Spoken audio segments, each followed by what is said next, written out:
Let's travel back in time, about 3,000 years ago. In the land of Israel, a young king named Solomon takes the throne. Now, his name would become absolutely legendary, synonymous with wisdom, peace, and wealth you can barely even imagine. But believe me, this story does not end in glory. And that's really the core puzzle of his life. On the one hand, history remembers him as the wisest man who ever lived, a brilliant judge, a deep thinker. But on the other hand, this is the very same man who watched his own kingdom fracture, ending his reign in failure and basically paving the way for a civil war. It's just a stunning contradiction, right? How does someone blessed with so much wisdom make such, well, catastrophic mistakes? That's the big question we're going to tackle in this explainer. And the answer, you'll see, is a timeless lesson in power, temptation, and how character can slowly erode. To really get why Solomon fell, we have to start with how he rose. And his story, it doesn't begin with confidence. It begins with fear. He's only 20 years old, inheriting this massive kingdom from his father, King David, and he feels completely in over his head. He even admits it, saying, "I'm still so inexperienced. I don't know how to lead these people." And then this pivotal moment happens. In a dream, Solomon gets what is basically a blank check from God himself, an offer to ask for literally anything his heart desires. I mean, just stop and think about that for a second. The possibilities are endless. You know, most rulers would have gone for the obvious stuff. Incredible wealth, a really long life, maybe the total destruction of all their enemies. That's the typical currency of power, right? But Solomon, he chose a completely different path. Instead of asking for anything for himself, he asks for the one thing he feels he's missing: wisdom. And not for his own sake, but so he can serve his people fairly.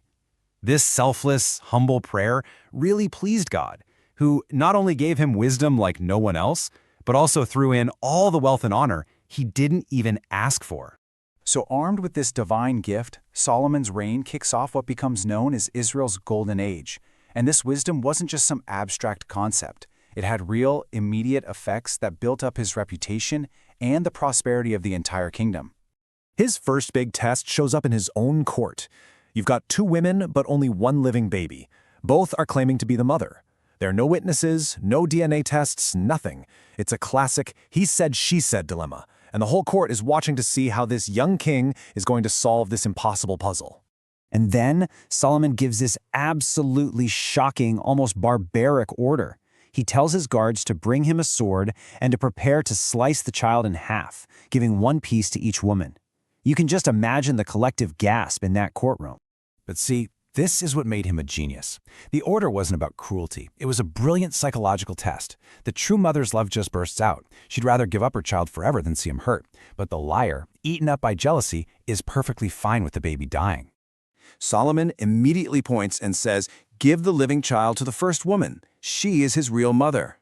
And news of this judgment, well, it spread like wildfire. This one act cemented his fame. He wasn't just a king, he was a sage who understood the very depths of the human heart. And this wisdom, it guided everything he did. He built the incredible First Temple in Jerusalem, a project that took 7 years. He forged powerful alliances with other nations, set up trade routes that brought in gold and spices, and turned Jerusalem into a major international city. He even wrote some of the most timeless works of wisdom literature ever. I mean, the prosperity was almost mythical. To put it into perspective, one historian from that time wrote that during Solomon's reign, silver was so plentiful in Jerusalem that people treated it like common stones. It was truly a time of unparalleled peace and wealth. But behind all of this dazzling success, a shadow was beginning to grow. And what started as a pretty smart political strategy, making alliances through marriage, would end up becoming the very seed of his destruction. So get this. Solomon took a staggering number of foreign wives and consorts, 1,000 in total. 700 of them were princesses from other nations. Each marriage was basically a peace treaty, a way to turn enemies into allies. But it came at a terrible, terrible cost. See, his downfall wasn't one big event. It was a slow, gradual slide. It began with simple diplomacy. To keep his new wives happy, he built shrines for their gods.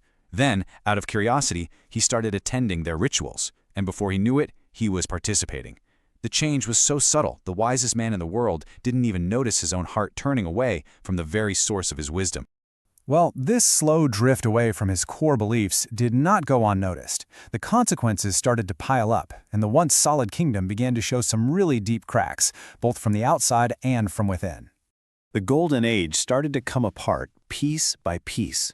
First came a divine warning. Then, old enemies, who had been quiet for years, suddenly started to rise up against Israel.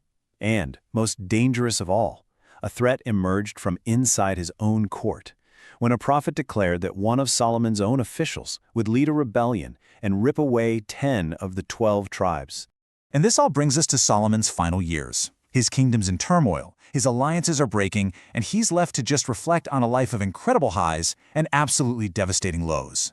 And it was here, in his old age, that he found his final and most profound piece of wisdom. So there he is, surrounded by the splendor of his palaces, all the gold and ivory, and all he feels is a profound emptiness. He realized that everything he had achieved in the world, the power, the pleasure, the wealth, it hadn't brought him any lasting peace or satisfaction. He had literally gained the whole world, but he had lost his way. In the book of Ecclesiastes, which is thought to be his late life reflections, he gives this powerful, almost sad verdict on his life's work. Everything is vanity, he says, like chasing the wind. All the things he had worked so hard to get ultimately meant nothing without a deeper purpose. And that right there is how we solve the paradox we started with. How did the wisest man fail? Well, his wisdom was a gift, and it was born from humility. The moment he became self-reliant, the moment he cut himself off from the source of that gift, it began to fail. He tried to keep the fruits of wisdom without tending to its roots. After an entire lifetime of complexity, of politics and philosophy and pleasure, his final conclusion was remarkably simple.